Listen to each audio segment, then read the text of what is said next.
আসসালামু আলাইকুম সবাইকে। তো আজকে আমি সকাল 7:30টার দিকে উঠে গেছি, কারণ আজকে একটু সকাল সকাল ঘুম থেকে উঠছি, কারণ আজকে আমার ছেলের নিয়ে একটু ডাক্তারের কাছে যাইতে হইব। ও অনেক দিন ধরে বলতেছে পেটে ব্যথা। তো পেটে ব্যথার কারণে ও কিছুই খায়ও না, কিছুও না, অনেক অসুস্থ। তো এর কারণে আমি চিন্তা করলাম যে একটু ভালো ডাক্তারের কাছে নিয়ে যাই, ভালো একটা হসপিটালে। তো সকাল সকাল ঘুম থেকে উঠে গেছি যে তাড়াতাড়ি করে বের হয়ে তাড়াতাড়ি ডাক্তারের কাছে নিয়ে আসুন, কারণ ও অনেক অসুস্থ, এখনো ঘুমাইতেছে, ওর কোনো হুঁশই নাই। তো এই যে রেডি হয়ে যাইতেছি, এখন ছেলেরে নিয়ে বের হইতেছি। আর মাথাটা হাইতে দিতেছিলাম, কারণ অনেক ভয় পাইতেছিল যে ওর নাকি সুই দিব, পেটে ব্যথা, পেটে নাকি ফাড়বো, এগুলো অনেক কিছু চিন্তা করতেছে যে শীতে নেমে আসতেছে। আর ওইদিকে আমার ছোট ছেলে অনেক কান্নাকাটি করতেছে, কারণ ও আমার সাথে যাবে, কিন্তু ওরে তো নেওয়া যাবে না, কারণ আমার কখন না কখন আসা হয়, তার কোনো ঠিক ঠিকানা নাই। এই যে অটোতে চড়ে গেছি, অটোতে সকাল সকাল তো অটোতে ভালোই লাগতেছিল, ঠান্ডা ঠান্ডা ওয়েদার। মা ছেলে দুইজন একসাথে বের হয়ে গেছি সকাল সকাল, আর রাস্তাঘাটে একদম ফাঁকা, কেউ নাই। গার্মেন্টসের মানুষ সব মেবি গার্মেন্টসে চলে যাইতেছে। আর সকালকার ওয়েদারটা তো অনেক ভালোই, মিষ্টি মিষ্টি রোদ, ভালোই লাগছে সকালবেলা, বাতাসটা শরীরে নিলে আসলে শরীরটা অনেক ভালো লাগে। তো কথা বলতে বলতে যে চলে আসছি থানা স্ট্যান্ডে, এই প্রাইম হসপিটাল, এখানে আমার ছোট ছেলে হয়েছে। এগুলো দেখতেছিলাম আর পুরনো স্মৃতি মনে পড়তেছিল। আর এই রাস্তাটা আমার এমনিতেও চেনা, কারণ এখানে অনেক রেস্টুরেন্ট আছে যেগুলোতে আমার প্রায় সময় খাওয়া হয় বা যাওয়া হয় একসাথে সবাই ফ্যামিলি নিয়ে। আর এই যে এদিকে অনেক অনেক মেডিসিনের দোকান, এগুলো দেখতেছিলাম, ভিডিও করতেছিলাম।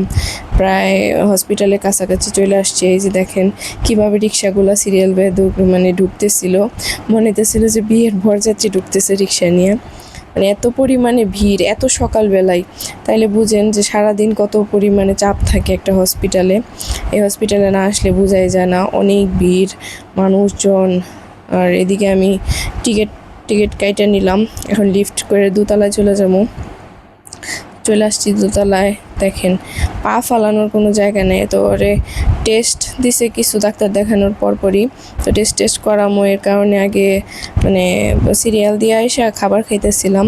আর ওর মন খারাপ, ও কান্নাকাটি করতেছে যে আমার সুই দিব, আমি ব্যথা পামো, এটা সেটা, ও খাইতেই যেতেছিল না। তারপর আমি একটু জোর করে খাওয়াইছি মালাই চা। আমার এখানকার বরাবর আমি থানা স্ট্যান্ড আসলেই মালাই চাটা খাই, এটা আমার মামির সাথে গেলেও বা আমি একলা গেলেও। দেখেন কি কান্নাটা, এটা কানতেছে, ওর যখনই মনে পড়তেছে তখনই ও কান্নাকাটি করতেছে যে ওরে সুই দিব। এই কথা ভাইবে যে মা আমি সুই দিব না, চলো বাসায় চলে যাই, আমি নানুর কাছে যাবো। আমি সান্ত্বনা দিতেছিলাম, আর আমি খাইতেছিলাম আর ওরে সারতেছিলাম যে বাবা একটু খাবা। ও বলতেছে যে না না আমি খাবো না, তুমি খাও, আমার ভাল লাগে না, আমি নানুর কাছে যাবো, আমার নানু কই। আমি মাথায় বারবার হাত বুলাইতেছিলাম যে ভয়ের কিছু নাই। তো ওরে মানানোর লিগে ঘুষ টুস দিয়ে একটা এই বেলুন কিনে দিছি, যাতে একটু শান্ত থাকে, কোনো প্রকারের কোনো রিয়াক্ট না করে সুই টুই দেওয়ার সময়। তো এগুলো করা শেষ করে এই কেনাকাটা শেষ করে খাওয়া দাওয়া শেষ করে চলে আসছি আলটার ওইখানে। আলটা সিরিয়াল তো সকালেই দিয়ে গেছিলাম ডাক্তার দেখানোর পরপরই। তো আমরা যাই দেখি, আমরা তো তাও 8 নাম্বার সিরিয়ালে পড়ছিলাম, প্রচুর মানুষের ভিড়, কেউ 50-60 পর্যন্ত সিরিয়াল হয়ে গেছে। আর অপেক্ষার সময় তো মনে করেন যে ফুরাই না, আমাকেই ফুরায় না। আর যারা মনে করেন এই 15-20 বা 30-50, তাহলে তাগো কী অবস্থা হয়েছে, তাগো বয়ে থাকতে থাকতে কোমরের আড্ডি ভেঙে গেছে।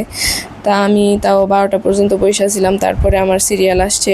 আর এদিকে বাচ্চা মানুষ নিয়ে 2 দিন পরপরই হসপিটালে দৌড়াদৌড়ি করতে হয়, কারণ আমার 2টা বাচ্চাই সুস্থতা থাকে না, দুটোটাই 2 দিন পরপরই অসুস্থ।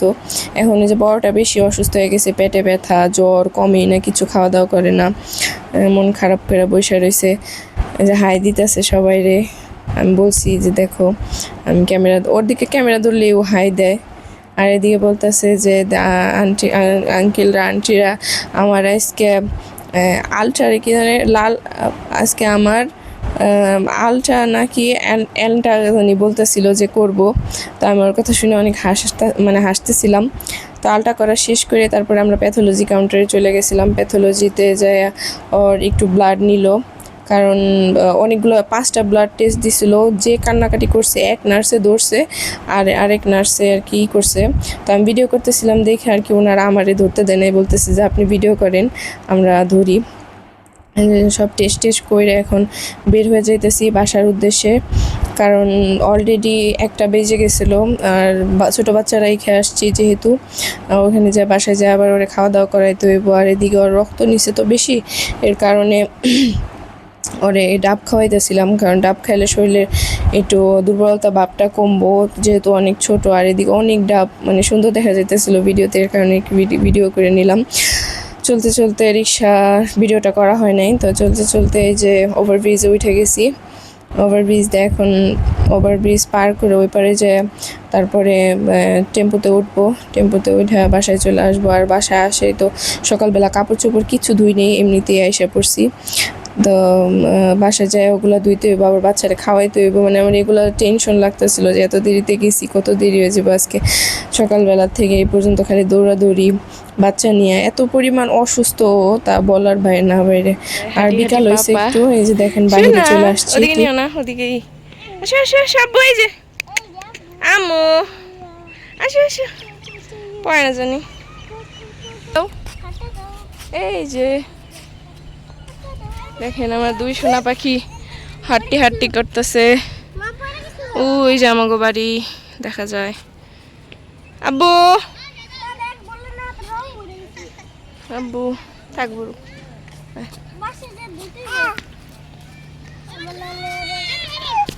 কই রং বসছে, কি খুশি বাইরে, অনেক দিন পর বাইরে বেরোছি। বাইরের ওয়েদারটা ঠান্ডা কিন্তু ভিতরে গরম প্রচুর।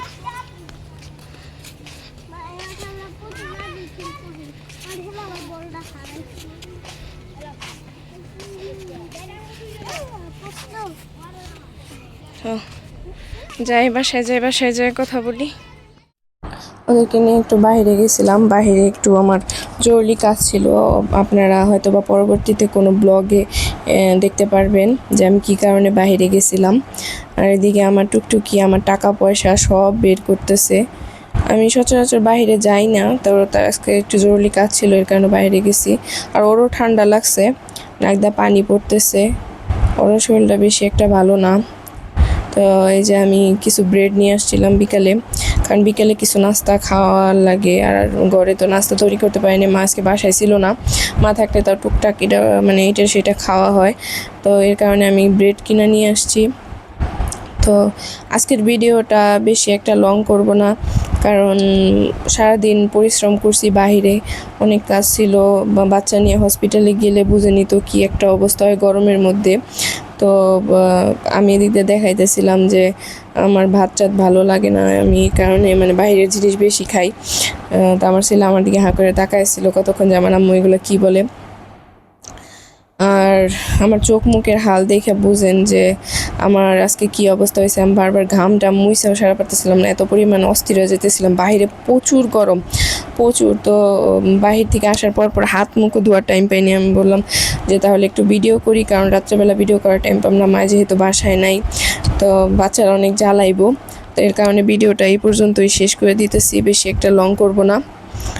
তো এই যে আমার টুনটুনি। তা আমি এদিকে বলতেছিলাম যে আপনারা যদি আমার ভিডিওটা মানে আপনাদের ভালো লাগে তাহলে আমার ভিডিওটা একটা লাইক কমেন্ট শেয়ার করে দিবেন। আর আপনাদের নিকটস্থ কোনো আত্মীয় স্বজন থাকলে তাদেরকে মানে শেয়ার করবেন যে আমার চ্যানেল, তাদের আমার আইডিটা শেয়ার করে দিবেন যাতে আমার চ্যানেলটা ওনারা সাবস্ক্রাইব করতে পারে। কারণ নতুন চ্যানেল, তো চ্যানেল আস্তে আস্তে বড় হইব, তারপরেও আপনাদের সহযোগিতা আমার প্রয়োজন। তো আপনারা সবাই আমার চ্যানেলটার একটা করে দেবেন, সাবস্ক্রাইব করবেন, একটা লাইক করবেন, একটা কমেন্ট করবেন। তো আজকের ভিডিওটা এই পর্যন্তই। আল্লাহ হাফেজ, বাই বাই। সবাই ভালো থাকবেন, সুস্থ থাকবেন, আমাদের জন্য দোয়া করবেন।